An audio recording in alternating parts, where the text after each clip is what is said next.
In this video, we're going to learn how to use sides and angles to prove congruence. Here's some vocabulary. It's actually a quick review of what you learned in middle school.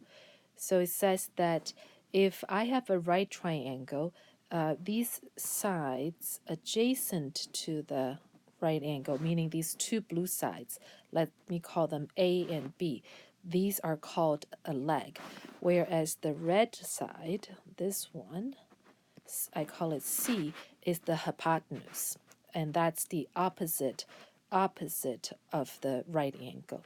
So I'm sure you're all familiar with this concept by now. Here's the new information we're learning for this unit. Side angle side congruence postulate.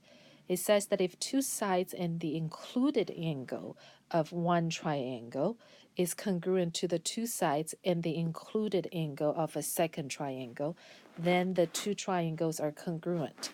What it is saying is that, like in our example here, RS is congruent to UV, right? And angle R and angle U are congruent. Line RT and UW are congruent. So we have a side, we have an angle, and we have a side. Make sure that angle is sandwiched between these two sides. This order is really important. Only then can we conclude that the triangle RST is congruent to triangle UVW. Okay, so SAS, congruence postulate. Here we're being asked to use SAS SAS congruence postulate to prove these two triangles are congruent. Before we start, there is a mistake that the textbook made. This 1 and 2 really should be vertical angles.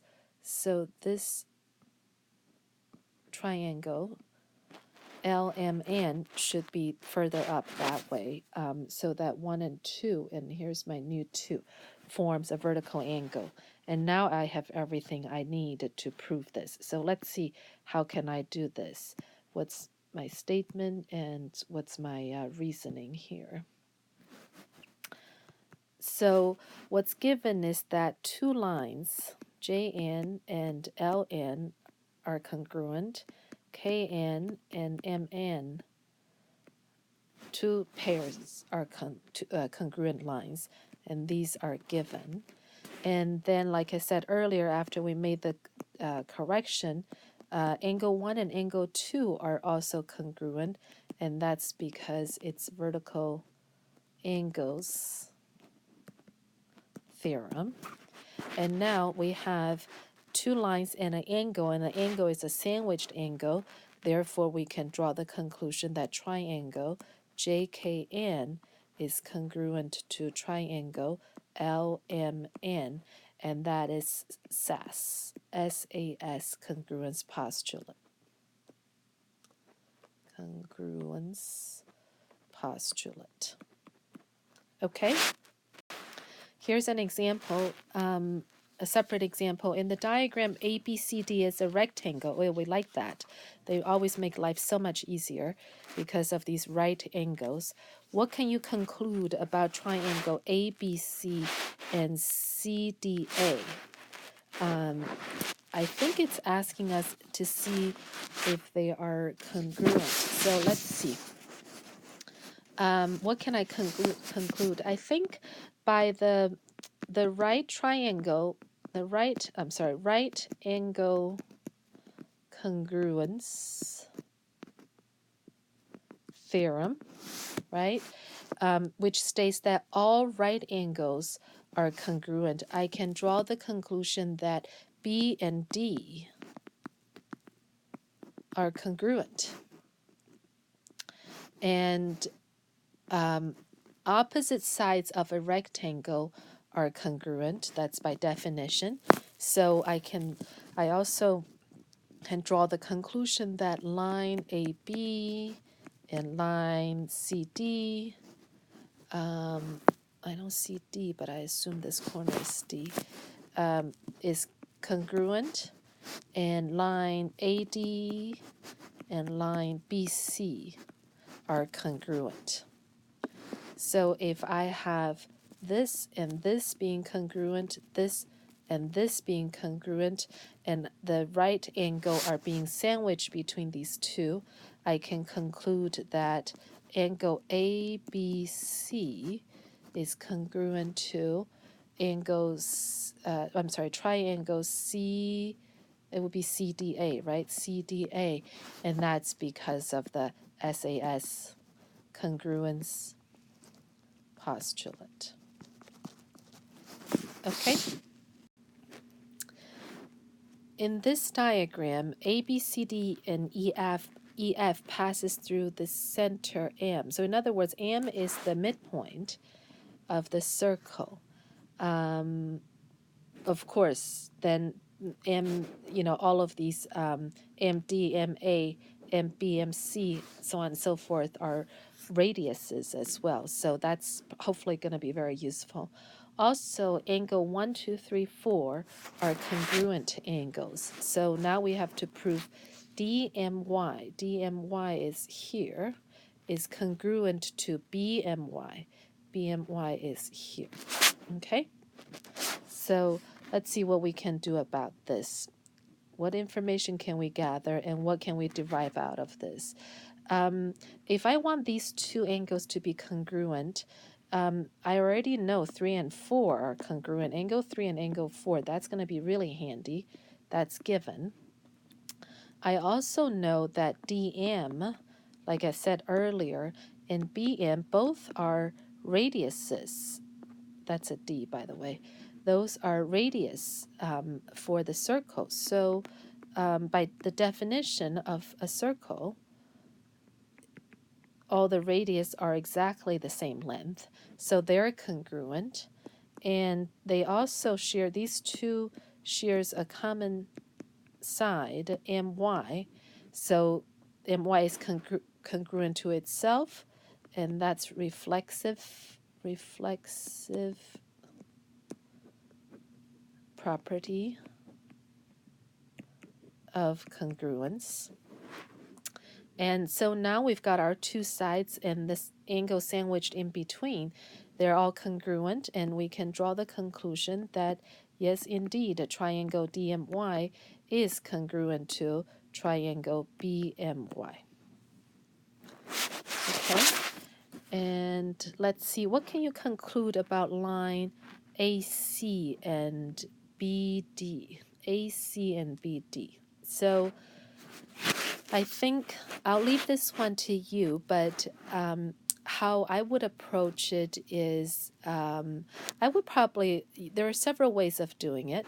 You can prove that the triangle AMX and CMX are congruent, and therefore you add their corresponding sides together, and you will draw the conclusion that the AC and BD are congruent. That's only one way, one of several ways of doing it, but give it a thought yourself. See if you can come up with a different way of doing it.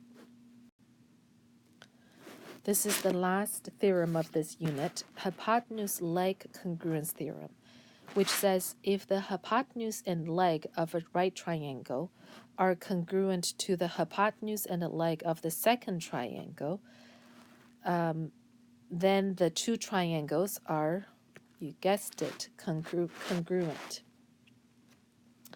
So look at this graph, two diagrams on the right. So in this case, the right angle is not sandwiched between the two pairs of congruent sides.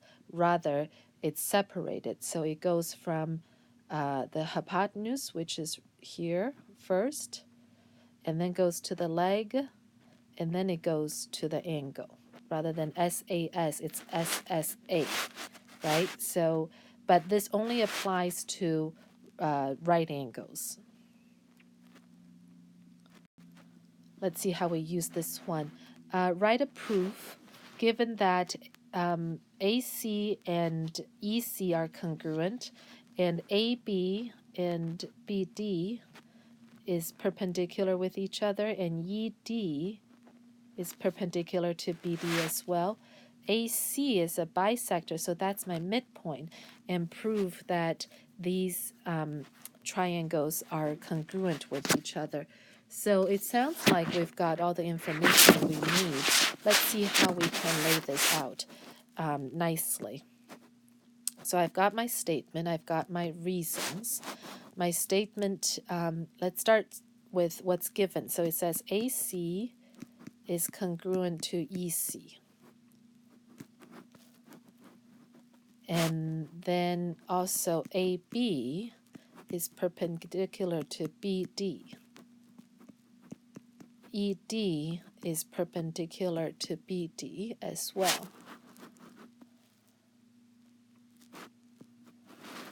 And all three of these are given, right? So basically this is about the hypotenuse right here, AC and EC. And now it says angle B and angle D both are right angles. They're 90 degrees. So that's just the definition of perpendicular lines as I draw here.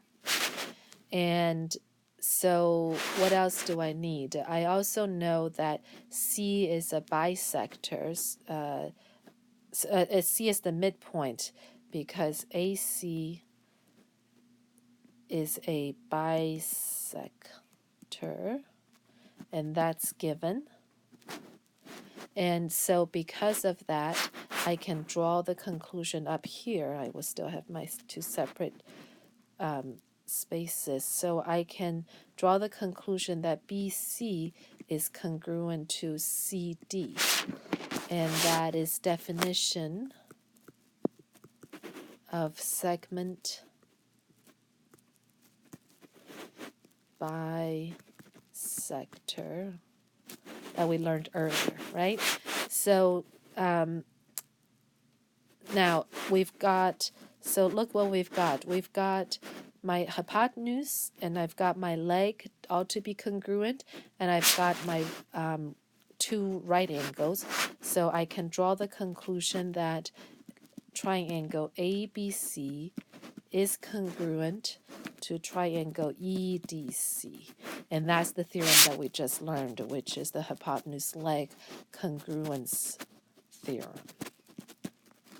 Okay, so I'm sorry that I ran out of space here, and this one is a little bit more complex, but let's talk about it in class. Thank you, guys.